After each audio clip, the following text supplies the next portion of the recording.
Alors je fais une petite vidéo dans le cadre du projet Pinger, 5e épisode. Ça n'est pas pour parler du deuxième livre lu. Le deuxième livre dans l'ordre chronologique, c'est Mahut ou le matériau. Je suis en train de le lire et je prends mon temps exprès, parce que j'ai pas l'intention de bâcler ce projet de relecture chronologique des œuvres de Pinger, mais de prendre mon temps et de faire des vidéos. Voilà. Contrairement à ce que j'avais d'abord annoncé d'ailleurs pour la première vidéo de lecture d'un livre ou de compte-rendu, ou je sais pas comment dire, d'exploration d'un livre pour Entre Fantoine et Agapa. Samedi dernier, j'ai fait une vidéo avec un vrai montage aussi, alors à ma modeste mesure, dans mes modestes moyens. Et voilà. Et aujourd'hui, c'est une petite causerie pour pas grand chose en fait, mais ça, je trouve que ça marque, moi ça m'aide à marquer un peu les étapes du projet. J'ai retrouvé un des textes posthumes de Robert Pinger qui était resté dans la maison de vacances. En fait, c'est La Fissure précédée de Malicotte la Frontière, qui était paru en 2009, et en fait j'avais lu la pièce de théâtre et j'avais pas réussi, c'était pas le bon moment, j'avais pas vraiment lu dans mon souvenir le texte de La Fissure. Donc là j'ai juste relu rapidement l'avant-propos qui est très bien, qui est très bien écrit et très informatif, et qui est de Clotilde Roulier, voilà. Et je l'ai relu en fait, pour essayer de resituer ce texte, La Fissure, qui était un texte inédit, retrouvé, donc publié à titre posthume. Et il date, parce que je me disais, tiens, où est-ce que je vais le mettre dans le projet? Et on pense qu'il est... Alors en fait, c'est un texte très curieux, parce qu'on a retrouvé un tapuscrit abondamment corrigé, mais aucun manuscrit, contrairement à ce qui arrive d'habitude avec Pinger. Mais une partie, en fait, du matériau, justement, de La Fissure se retrouve dans plusieurs textes, on va dire du début, enfin, début au milieu des années 70, donc les spécialistes apparemment penchent pour une datation de cette fissure, de ce texte très particulier qui se présente sous forme de pages quadruples à chaque fois. Ils ont essayé de respecter la constitution du tapuscrit, une sorte de système en croix, dont j'aurai l'occasion de reparler. Autour donc de 1973-1975. Donc je me suis dit, ben écoutez, voilà, peut-être qu'on essaiera de lire La Fissure, non pas en tant que texte posthume à la fin du projet, mais plutôt en essayant de respecter son temps d'écriture, et donc autour des années 73-75, donc avec cette voix ou l'apocryphe, quoi. Voilà, plus ou moins. Par ailleurs, c'était assez amusant parce qu'il se trouve qu'il y a Ahmed Slama, qui est un écrivain et désormais contact Facebook, qui a commenté un petit peu mon projet Pinger, qui s'y est intéressé et qui disait que lui, de son côté, il avait décidé de lire Claude Simon dans l'ordre préconisé par Jérôme Lindon, qui est l'ordre chronologique de publication des textes de Claude Simon à partir du premier aux éditions de Minuit. Et donc, il avait posté il y a quelques jours une photo de son exemplaire d'Histoire de Claude Simon.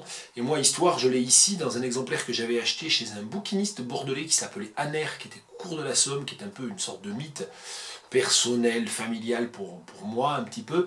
Et cet exemplaire d'Histoire, alors Histoire, je l'ai lu il n'y a pas loin de 20 ans. Ouais, pas 20 ans, mais pas loin, on va dire ça comme ça. Et je me rappelais que cet exemplaire folio, en fait, repris en folio, était fautif, puisqu'à la fin, les dernières pages sont imprimées de travers. Et donc, il faut se faire un peu violence pour voir ce qu'il y a écrit. Et ça se termine en fait à la page 435 du folio. Et donc, en revérifiant ça, qu'est-ce que je fais? Je vérifie, je regarde, et je vois que la dernière carte postale qui est citée commence comme ça. Donc, on est bien dans Histoire de Claude Simon, faut suivre. Ma chère maman, nous sommes à Mahut sous des torrents d'eau. Nous sommes à Mahut sous des torrents d'eau. Je t'écris de l'arrière-boutique d'un marchand quelconque. C'est dommage d'avoir ce temps, car l'escale serait jolie. Mahut. Je suis en train de lire Mahut ou le matériau. Je ne suis pas du tout sûr, à l'époque où j'ai lu Claude Simon, d'avoir un petit peu fait 2 plus 2 égale 4 et de m'être dit, tiens, Mahut quand même, dans un roman publié par Claude Simon en 1967, est-ce que ça ne serait pas quand même une référence intertextuelle à un des tout premiers textes et à un personnage quand même emblématique de l'œuvre de Pinger? Je ne sais pas.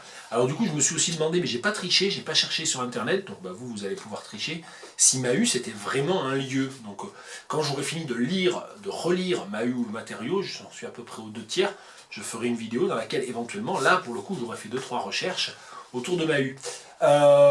On avait parlé lors de la 3e vidéo du rapprochement et même de la correspondance Pinger du Buffet. J'ai quoi comme marque-page dans Histoire de Claude Simon? J'ai un marque-page qu'on ne doit pas bien voir du tout. Comment je peux faire? Voilà, comme ça. Oui, j'ai fait exprès presque de choisir un plan et un mode de vidéo où je suis sombre, parce que voilà, j'ai pas envie qu'on me voit tout le temps, c'est un peu pénible.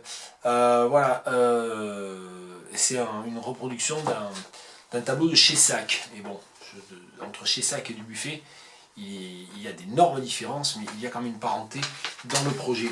Alors du coup c'est intéressant parce que j'ai rejeté un œil aux quelques livres qui traînaient ici, qu'on avait relégués ici, soit parce que c'est des doubles un petit peu. Qu'est-ce qu'il y avait près de l'étagère où il y avait Pinget et Histoire de Claude Simon? Il y avait Rome de Sandrars, il n'y a pas grand rapport, mais comme j'étais parti dans mes rêveries onomastiques ou sémiotiques sur le nom Mahut, je me suis fait la réflexion que Mahut, c'était à une lettre près aussi l'anagramme de Rome. Voilà, ça n'a là pour le coup aucun rapport, c'est la pure rêverie. Puis il y a Watt de Beckett, mon vieil exemplaire de Watt de Beckett, acheté 40 francs. Je ne pourrais pas dire où. Peut-être chez Aner aussi, ça serait pas impossible. Et, ou à Paris, parce que je vivais aussi encore déjà à Paris, sans doute à l'époque où j'ai acheté Watt. Et donc Watt de Beckett, le dernier texte, si je ne m'abuse, avant la belle et grande trilogie beckettienne, c'est un texte, il faudra là quand même que je fasse 2-3 recherches avant d'en parler. Est-ce que Pinget connaissait déjà ces textes de Beckett au moment où il commence à publier ses premiers livres? Je ne pense pas, mais il y a vraiment pour l'avoir refeuilleté, il y a quand même des similitudes, des coïncidences, des parallèles esthétiques. Bien.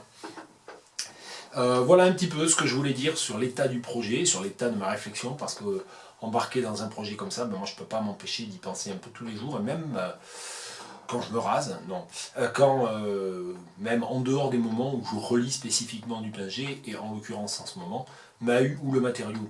Donc la 6e vidéo, ça sera Mahut ou le matériau.